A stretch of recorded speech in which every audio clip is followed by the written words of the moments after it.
I now give the floor to His Excellency Demeke Mekonnen Hassan, Deputy Prime Minister, Minister for Foreign Affairs of Ethiopia.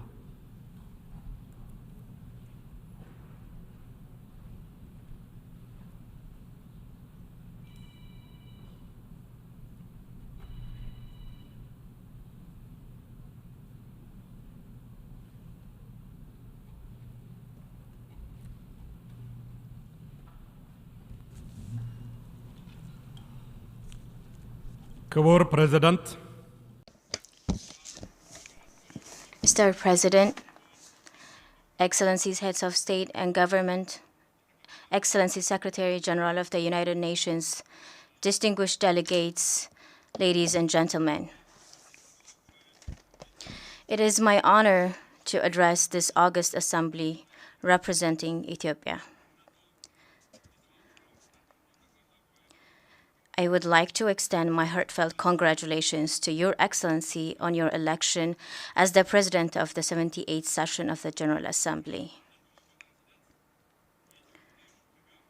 I assure you of my country's full support in the execution of your responsibilities.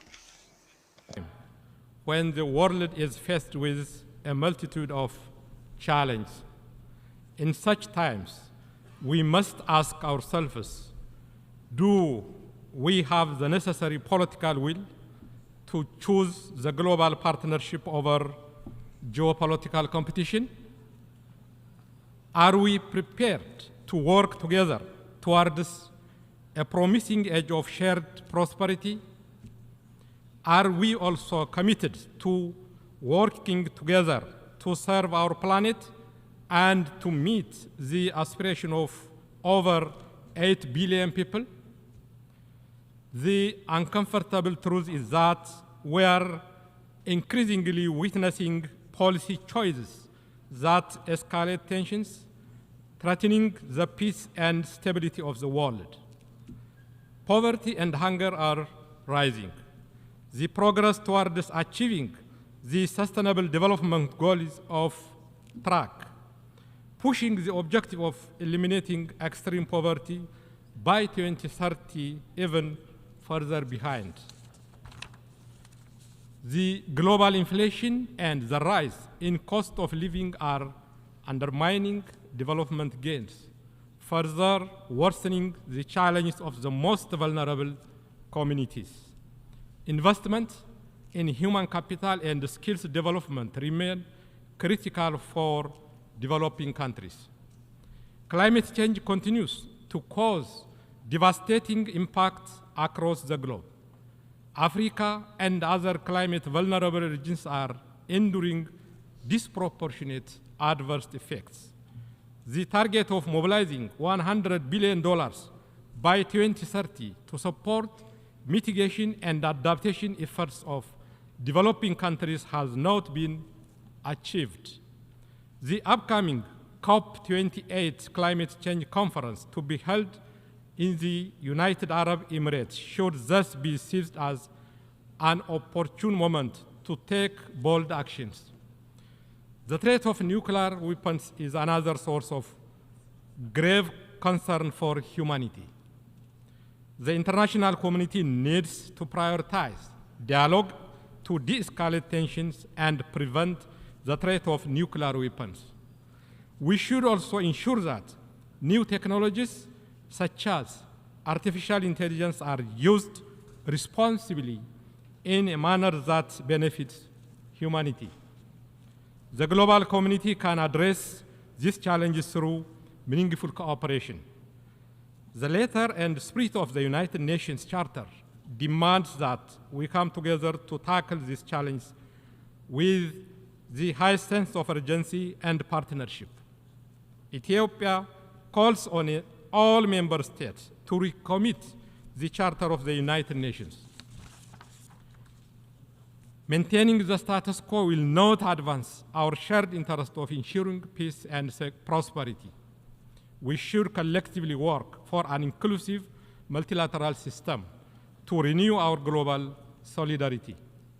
Mr. President, a new global collective security system that respects the sovereignty of member states and prevents conflict is vital.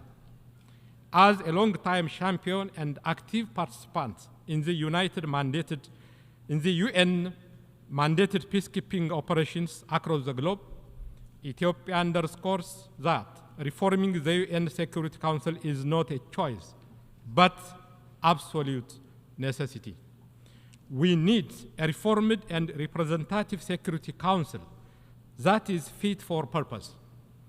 Allocating permanent seats for Africa, as contained in our continental common position, is politically and morally justified.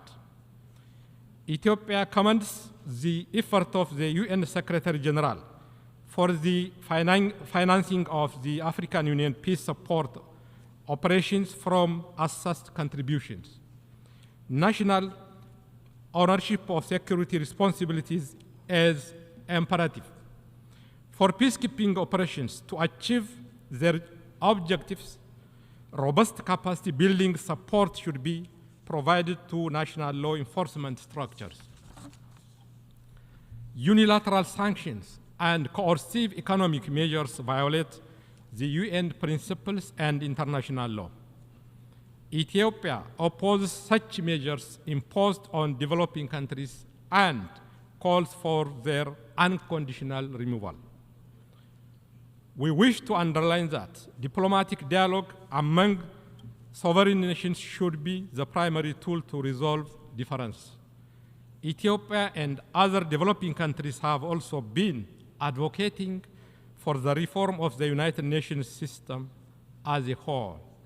We call for a more inclusive and effective multilateral mechanism that works fairly for developing countries. The BRICS have championed this call. That is why Ethiopia is grateful to have been invited to join the group. Mr. President, while the world has the financial resources to fund all development targets of the 2030 Agenda, its implementation has fallen behind.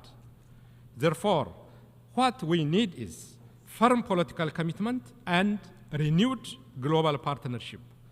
The Addis Ababa Action Agenda should also be fully implemented to meet the SDGs. Ethiopia has aligned its 10-year development plan with the SDGs. We are resolute in accelerating our inclusive political and economic reforms for a more peaceful and prosperous society. We are also committed to finding comprehensive solutions to the climate crisis. The Ethiopians-owned flagship program, the National Green Legacy Initiative, is a demonstration of this commitment. The objective of the program is to cultivate a green culture and ensure the country's development through rural and urban green initiatives. The program has been successful, and we are making every effort to share our experience. Mr. President, the Pretoria Peace Agreement ended a two-year-long conflict in northern Ethiopia.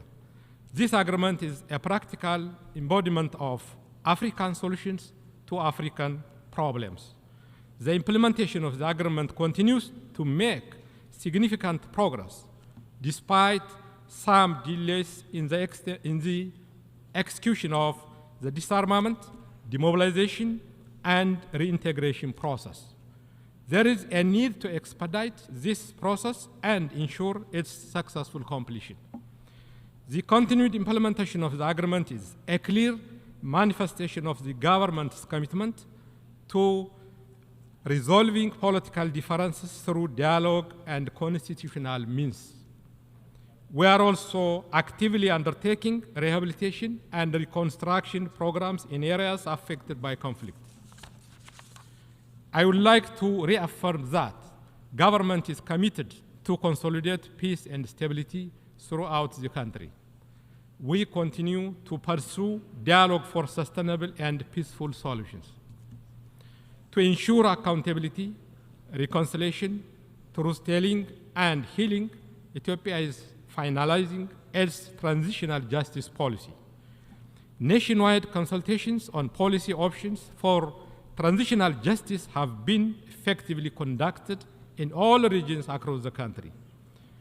Through the National Dialogue Commission, Ethiopia has also embarked on inclusive dialogue to address past and present societal concerns. We are confident that this would contribute to realizing a prosperous future for all citizens. Mr. President, conflict-induced crises in the Horn of Africa require a regional approach with the support of the international community. We express our solidarity with the brotherly nations of the Republic of Sudan, which is facing difficult times. We are confident that Sudan will find a way to resolve the conflict peacefully and re-establish order. Ethiopia has been supporting the efforts for peace with full respect for the sovereignty and territorial integrity of Sudan. It is important to make sure that all peace initiatives are coordinated. Ethiopia continues to honor its responsibility by promoting regional integration to advance peace, stability, economic cooperation, and people-to-people ties. We are working to materialize the development potential of our region. Ethiopia is determined to cooperate with its neighbors to expand trade, investment, and regional integration through infrastructure development, efficient logistics, and connectivity. Any bottleneck that would constrain shared prosperity of the region needs to be addressed in a concerted approach. Fostering closer partnership is critical to create access to seamless connectivity. Cultivating mutual trust and friendship is the right choice for regional cooperation and interdependence. Regional cooperation positively impacts the lives of people, especially when complemented by well-developed infrastructure projects. The Grand Ethiopian Renaissance Dam is one such project that meets the legitimate development aspirations of Ethiopians and the region at large. Ethiopia welcomes the resumption of the trilateral talks with Egypt and Sudan. We remain committed to a negotiated win-win outcome facilitated by the African Union. Mr. President, Africa is a continent of hope with immense potential for prosperity. The continent has already been implementing its transformative and ambitious Agenda 2063. However, unleashing Africa's potential requires mobilizing domestic and external financial resources. The international financial architecture should be reformed with a special consideration for Africa's needs and priorities. A fast-tracked resolution of Africa's debt crisis and the provision of additional development finance should be top on our agenda. Ethiopia advocates for an inclusive international order that recognizes the contribution of all countries. The very survival of humanity, the safety of our planet, the peace and security of the world is at stake. Therefore, hope, justice, and equality for all should indeed define the fundamental agenda of this assembly. Beyond the rhetoric, this august body has a responsibility to promote global consensus and translate ideas proposed in this very hall into concrete actions.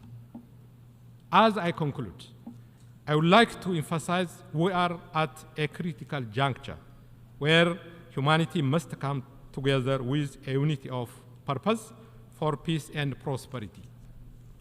With full awareness that our time to serve is limited, each of us gathered here today should reflect on the legacy we wish to leave behind for future generations. I thank you. I thank you. I thank you, the Deputy Prime Minister, Minister for Foreign Affairs of Ethiopia.